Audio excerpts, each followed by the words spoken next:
In the Japanese garden, we have a number of pine trees, and all the pine trees are very important to the Japanese garden because they add to the four-dimensional nature of the Japanese garden, where the pine tree becomes wizened and it gives strength to the garden, kind of a wisdom with age. It's a place where the beauty of nature and the artistry of man can come together to develop this feeling in the tree, this character in the tree that's going to speak more to people. So you'll see gnarled branches and wizened trunks and these short pads that are going to flow and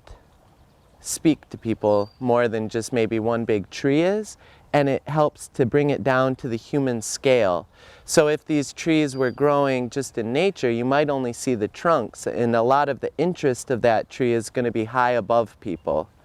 So what we do is bring them into the human scale, similar to how bonsai is really far down below kind of the human scale. These will be accessible to people so that their eyes can trace the tree,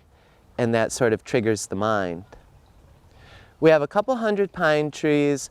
which all need to be pruned by hand. So we have a 1-month window to do the candling work, and then either in the spring or later on in the fall or winter we'll do harder pruning and do a practice called momiyagi, which we remove all of the old needles to expose the character of the tree. So each tree can take anywhere from 1 to 2 to 4 to 8 hours, times 200. We begin pruning the trees by starting in the top and working down, because that way there's less cleanup, because you're cleaning it as you go, and a considerable amount of the energy in a pine tree is held at the top of the tree. So we may remove 50% from the top, and then 30, and then 10. To do this, as these candles begin to push off of the pine trees, we may pinch, that's called candling, where we reduce the growth down to the length of that candle, and that will reduce the growth and reduce the energy at the top of the tree. By letting some flush out farther, we can extend those pads. So at the bottom of the tree, we may let the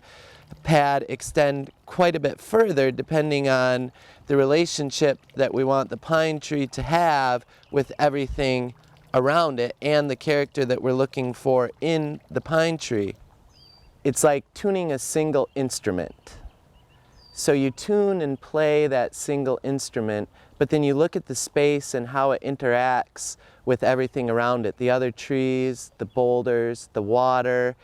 and when all of those things come together by tuning all these individual instruments, pruning all these individual trees, it creates the ma, or space, of the garden, and that's meant to touch on the human psyche, much the way a symphony, once all those instruments are playing together, can touch the human psyche.